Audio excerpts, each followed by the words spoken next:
आइए 5 मिनट ध्यान करें। एक लंबी और गहरी सांस के साथ अपने मन में विचारों को कम होता देखिए। अपनी शांति के साक्षी हो जाइए। अपने आनंद का आवाहन बन जाइए। सारे शब्द, सारा अतीत और भविष्य पीछे छूट गया है। आप सिर्फ हैं, शरीर नहीं है। मैं क्या हूं? मैं स्त्री हूं, मैं पुरुष हूं, मैं धनवान या निर्धन हूं, मेरे रिश्ते अच्छे हैं, नहीं। मुझे कल वो बड़ा पद प्राप्त करना है या अब तक ये उपलब्धि नहीं हो सकी। ये सारी बातें, ये सारी क्षुद्रताएं बहुत पीछे छूट रही हैं। आप सिर्फ अपने वास्तविक स्वरूप में, आनंद के अंतरिक्ष में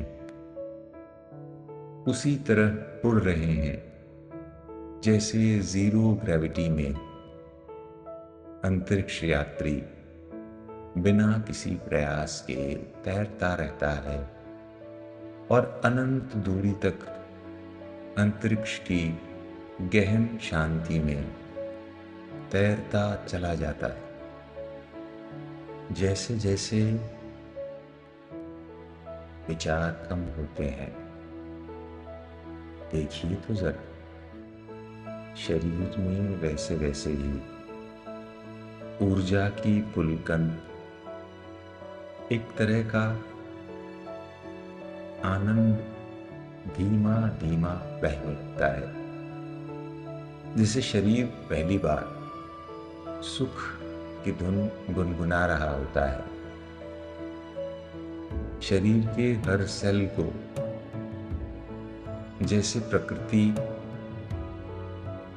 रिजुवनेट कर रही है, पुनर्जीवित कर रही है, जागृत कर रही है, तुलार करती है अपनी ऊर्जा, अपने स्नेह से। जिस ऋषि को, जिस ध्यानी को, जिस अवतार को आप हमेशा प्रसन्न, सुंदर और आनंदमय मुद्रा में देखते हैं, वो इसी सुख को चौबीसों घंटे पाता रहता है। बस यही उसकी महानता का कारण है। इसी ऊर्जा, प्रकृति के साथ प्रतिक्षण रहने की इसी क्षमता के कारण वो अपने जीवन में असाधारण काम कर लेता है। और कोई साधारण सा काम भी जब करता है तो उसमें जैसे एक दिव्यता आ जाती है, एक जादू सा हो जाता है। उसके उठने, बैठने, चलने, बात करने में भी उसकी शांति उसके आनंद के साथ छलकती है, छलकती है। और हम उसी की छलकी हुई शांति और आनंद को पाने के लिए उसे गुरु बना लेते हैं, उसके पास रहना चाहते हैं, उसे भगवान का दर्जा दे देते हैं। और उसके चले जाने के बावजूद भी मूर्तियां बनाकर या किसी नाम से, किसी स्मृति, किसी किताब के बहाने उसे याद करते रहते हैं, उस ऊर्जा की तलाश में। ये ऊर्जा आपको भी उतनी ही उपलब्ध है जितनी किसी महापुरुष को, अवतारी पुरुष को। ये ऊर्जा प्रतिक्षण परमात्मा आप तक भेज ही रहा है। आप चारों तरफ परमात्मा की इसी अनंत ऊर्जा के समुद्र से घिरे हुए हैं।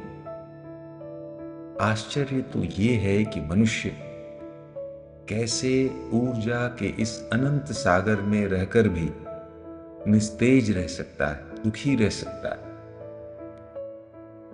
अगर मछली पानी में रहकर प्यासी हो सकती है, तो बस इसी तरह का कोई एब्सर्ड कारण मनुष्य के दुख का हो सकता है कि वो अपनी समस्त ऊर्जा को दुख में लगाकर परेशान और कंफ्यूज रहना चाहता है। अन्यथा समुद्र की तरह चारों तरफ, ऊपर नीचे, दाएं बाएं, परमात्मा की ऊर्जा हिलोरे ले रही है उसकी तरफ। और ये सिर्फ कल्पना की बात नहीं है, सांसों के माध्यम से परमात्मा प्राण और आनंद और शांति उस तक भेज रहा है।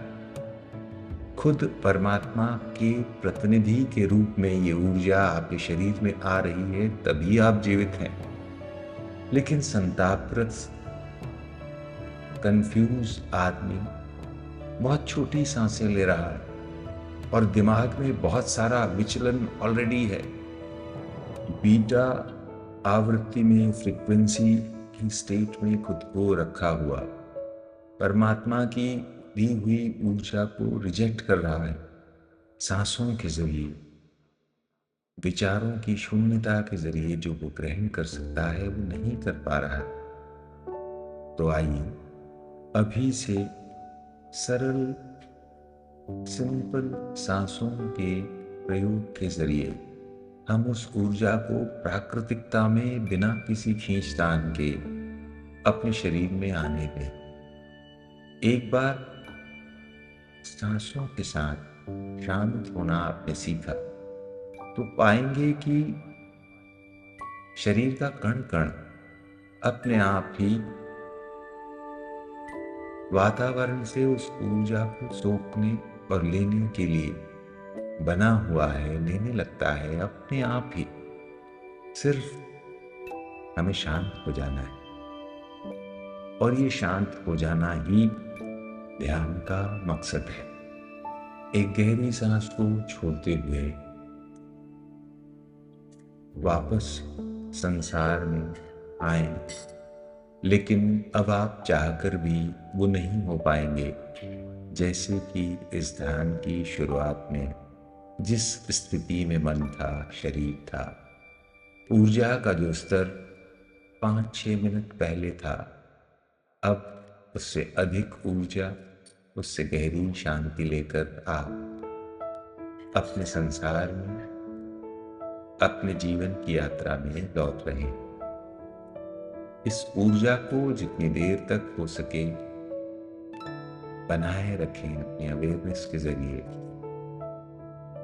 काम करते हुए बिल्कुल भी जरूरी नहीं है कि आपके अंतर मन की शांति नष्ट हो जाए। ये शांति बनी रहे। थोड़ा सा ध्यान अगर लेंगे तो ये बिल्कुल हो सकता है कि आप भी जान सकते हैं, सिर्फ 5 मिनट के प्रयोग से आप अपने मूल्यवान प्रेजेंस के साथ ध्यान के इस सुंदर अनुभव में हमारे साथ आए।